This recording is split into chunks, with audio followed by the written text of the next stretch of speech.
greffier yi demoo ci greffier yi de c'est les 7 sages avec leur signature et tampon caché yu génne woon la liste. si tu me permets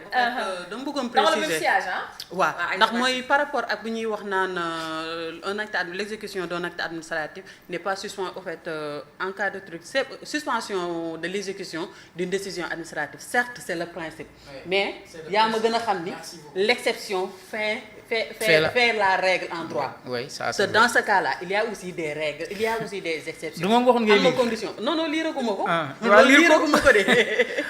man article 277 bi. man dama bëgg nga lire ko sax man loolu laa bëgg dinaa ko lire mais dama ni par rapport ak exécution bi am na condition yoo xamante ni c'est permis que ñu daal di koy jël ñu suspendre l'application de cette décision là de la décision administrative. ça c'est vrai waaw kay léegi pourquoi yéen à chaque fois yéen ndax nee na bu fekkente ni dafa am ay préjudice yoo xam dafa am direct waa PASTEF. voilà waa PASTEF les autorités le préfet ak ñooñu yaa leen defaan moo tax man lay yéen. non défendre mu leen je défends la vérité. waaw léegi nag position vérité boobu noonu waa vérité boobu nag laay wax pourquoi ñoom bëgguñu daal di dem jël les exceptions yi nga xamante ni prévoir nañ ko dans ce principe là pourquoi ils veulent coûte que coûte écarter ces exceptions là ñoom à chaque fois quand tu dis dañ naan la un acte administratif n'est pas l'application d'un acte administratif n'est pas suspensif. c'est pas vrai excusez-moi mais am na ay conditions yoo xamante ni dañ ko permettre pour ñu daal di suspendre ko mooy bu fekkente ni neen dafa am benn préjudice boo xamante ni direct la par rapport à la personne boo xamante ni day am benn préjudice boo xamante ni c'est parfois c'est irréparable genre yooyu yëpp mi ngi ci mais même bu fekkente ni yéen doo leen ci d'accord. kii nii en attendant sama question parce que def benn tour de table. non en fait dama doon expliquer loolu rek ndax xam nga aussi dafa am ñoo xamante ni ndax boobu ba tey débat bi sur la suspension de l'exécution ñu ngi koy wax mais doo gis te kenn du la wax ne la am na ay conditions yoo xamante ni mën nañ suspendre c'était juste pour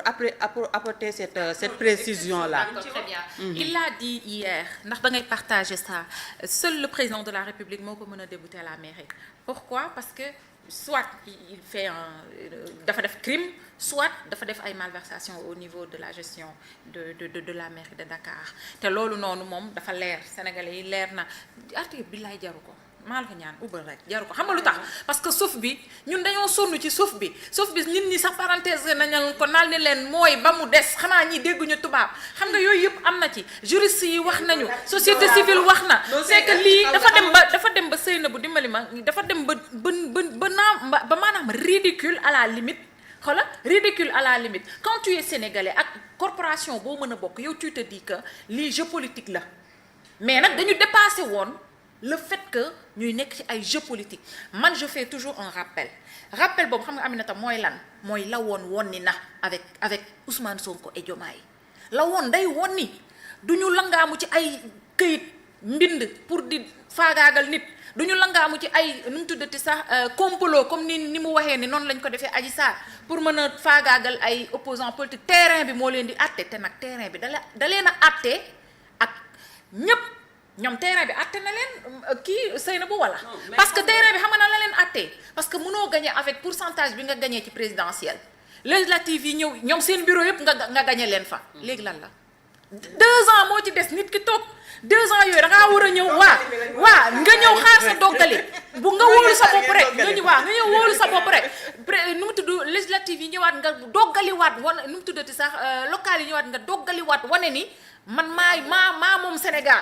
jox nañ la alpha oméga mu des nag jox la ciel terre mer ak yépp ñu jox la lépp sénégalais yi ne la doxalal mairie yi sax yaa ngi noonu yaa ko moom yow léegi où est le problème ba ci yow ñaari at yii 2024 moom c'est fini jeex na 2025 2026 2027 ñaari at yi nga xaar ko nit ki jeexal mandat am na ku ne JO yi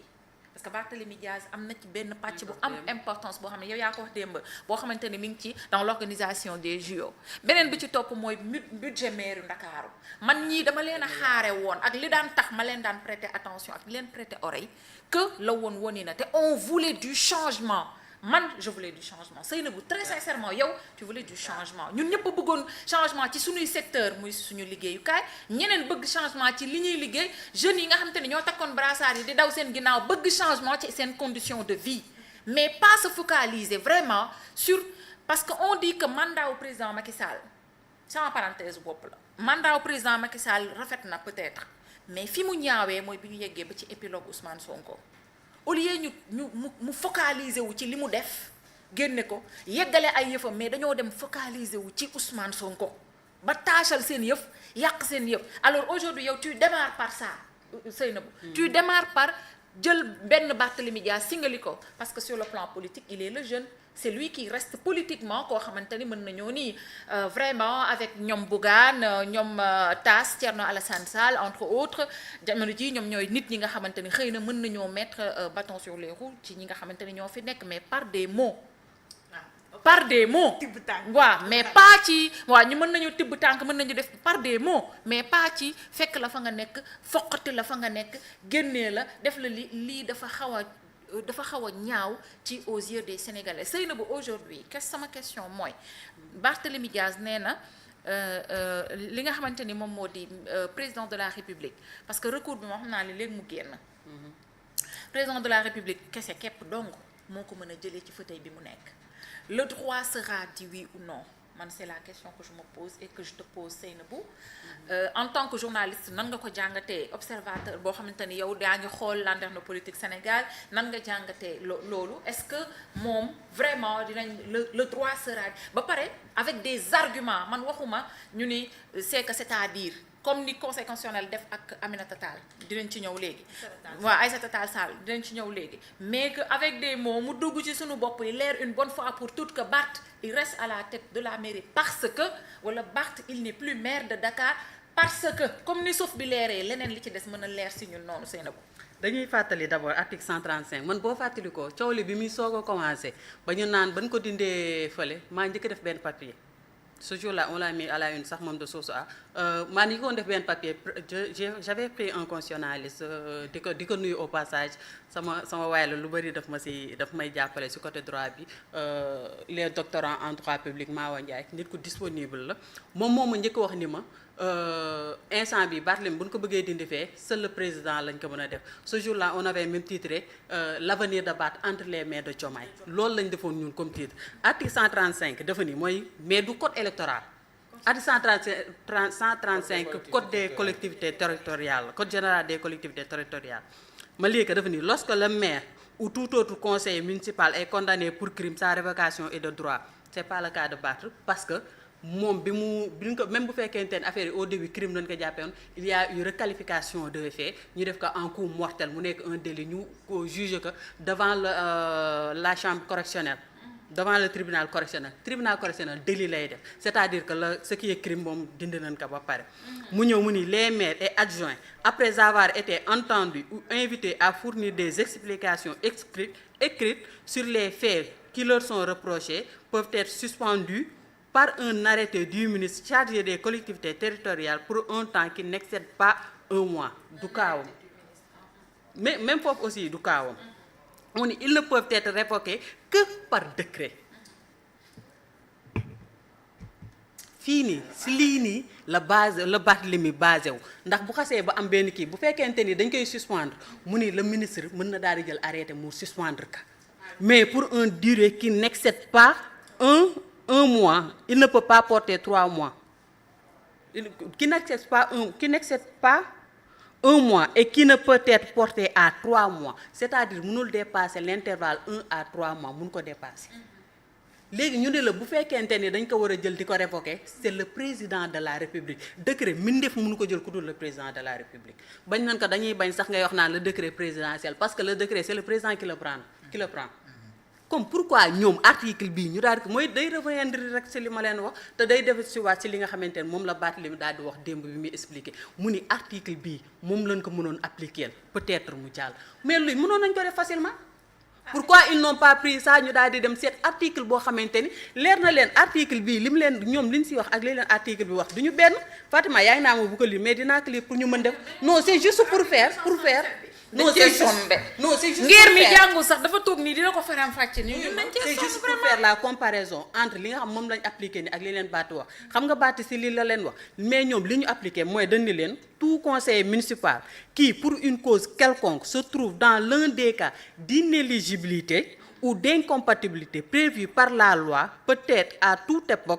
époque déclaré démissionnaire par le représentant de l'État sauf recours devant la cour d'appel dans un délai de 10 jours. mais nit ñi buñ lay déglu sax quand les gens écoutent boo tegee lii teg lii ah yow Serigne yow sa bopp war ngaa mën d'accord ni bii moo mën a gënum mën dem que article 277 comme man je dis que en fait je ne suis pas juriste mais après dans tous les cas aussi mën nañ xam ni lii en fait c'est du français mën na daal di am benn complexité boo xamante ni peut-être day am ay interprétation par rapport aux termes et autres mais qu'on se dise la vérité lii c'est du français te lii c'est du français terre à terre boo liiree lire lee teg la situation ku musul def droit war nga mën a xam ban article lañ war a jël bu nga xam ban situation la Barthélémy Dias. d'accord daa do la révolté maa ngi lay nuyu bu baax a baax yow ñëwoon nga fii ñu invité la Pastef nga bokk génnal ci affaire yi ay kii nii tu es plus grande que ça daa do la révolté ah tu es plus grande que ça génnal ci affaire yow waroo nekk sax ci affaire yi petit yi n'est-ce pas donc waaw mi ngi xam mais dama bëgg mu plus grande que ça tu es une grande révoltée te xam naa sa doomu ndey donc génnal ci affaire yooyu nga nekk. société civile bi yaa ma si doon wax. waaw non société civile bi ñëwoon nañ si mooy sànq au fait je demandais si vraiment am nga yaakaar le droit sera dit et que Barthélémy Dias va retrouver tous ses droits au sein de la mairie parce que moom l'Assemblée nationale ne l'intéresse pas. j'espère bien parce que ñun ñëpp dañoo gisoon injustice bi amoon si dëkk bi ñun ñëpp dañu gisoon ni ab droit bi dañ ko doon loi yi dañ ko doon appliquer nu mu leen neexee et on s'est battu gis nga sa battre ça ne signifie pas seulement chaque jour nga génn si mbedd yoro sa xeer sa battre daal di xaar jour élection jot nga jël sa carte xam ni Fatima mii fi nekkoon arrangé wu ma Amina moomu arrangé ma dem jox sa Amina sama carte loolu si xeex la bokk xeex bi du woon génn si mbedd bi te il faut qu'il s'arrête waaw xeex bi aussi du si question ma toog si plateau yi di wax il faut qu'on arrête ndax yenn yooyu aussi dañuy nekk tout le temps di ko wax ba nit ñi di xeex foo nekkoon ba nit ñi di xeex man sama heure xeex ba mu jotee dama dem ma xeex te sama xeex mooy leen laa doon xeex injustice na jeex ci dëkk bi bu ñuy appliquer loi bi nañ ko appliquer ni nga xamante noonu la ko législateur bi prévoir ñu appliquer que ci yoon bi nga xamante ne moom la kii c'est ce que j'attends et j'attends à ce que la cour d'appel daal di rendre une décision boo xamante ne c'est par rapport aux droits et pas une commande boo xamante ne politique la. D'accord, très bien, merci Seynabou. Serigne, le droit sera dit peut-être ñu am ci yaakaar d'après li nga xamante ni mooy recours le maire de Dakar noo ko jàngatee. waaw gëm naa ni le droit sera dit parce que nous sommes dans un état de droit loolu laa gëm le préfet def na li muy def na constat bi gis na ni inéligibilité am na Barthélémy Dias maintenant ñu ngi xaar lan mooy ëllëgam ci par rapport recours bi nga xam dugal nañ ko loolu lañ gëm jàpp naa ni le droit sera dit te buñ ko waxee itam daañ appliquer loolu convenablement. xam nga Barthélémy Dias aussi il faut ñu comprendre une affaire Barthélémy Dias depuis sa première déclaration suite juste à sa radiation ba mu ñëwee la mu waxoon rek moom la waxaat dem moo di article 135 xam nga loolu Seynabou kenn werante wu si article 135 bi kenn amul mbindeef mu ci werante ni moom loolu moom bu fekkoon ni crime la automatiquement mun na dal si kaw Barthélémy Dias loolu moom jàpp naa ni lu ñu réglé ba pare la maintenant nag Barthélémy Dias xam nga moom ci yooyu la def focus ci article yooyu nga xamante ni tey waroon nañ ko mun appliquer bu fekkoon yooyu nga xam jàppoon na ni moo ko mënoon daan te mënu ko daan muy 135 bi xam nga Khalifa Sall bi ñuy appliquer article 140 bi la ñu appliqué woon ci kawam bu code général des collectivités territoriales mais cette fois-ci man li ma bëgg ñu taxaw ci mooy te xam naa ni yow loolu remettre loo ko en cause mooy Barthélémy Dias mi wax xam ni Sénégalais yëpp avant mu doon première génnam boobu Sénégalais yëpp ci plateau yëpp lañ gënoon di débattre mu doon l'article 277 xam nga Bart bi def point de presse am bi waxu ko point de presse bi mu njëkk a def bi ñu ko radié à l'Assemblée nationale. mais avec le temps day xam li xew. waaw dama ne waaw léegi moment boobu xam nga moom dafa def focus man pour man.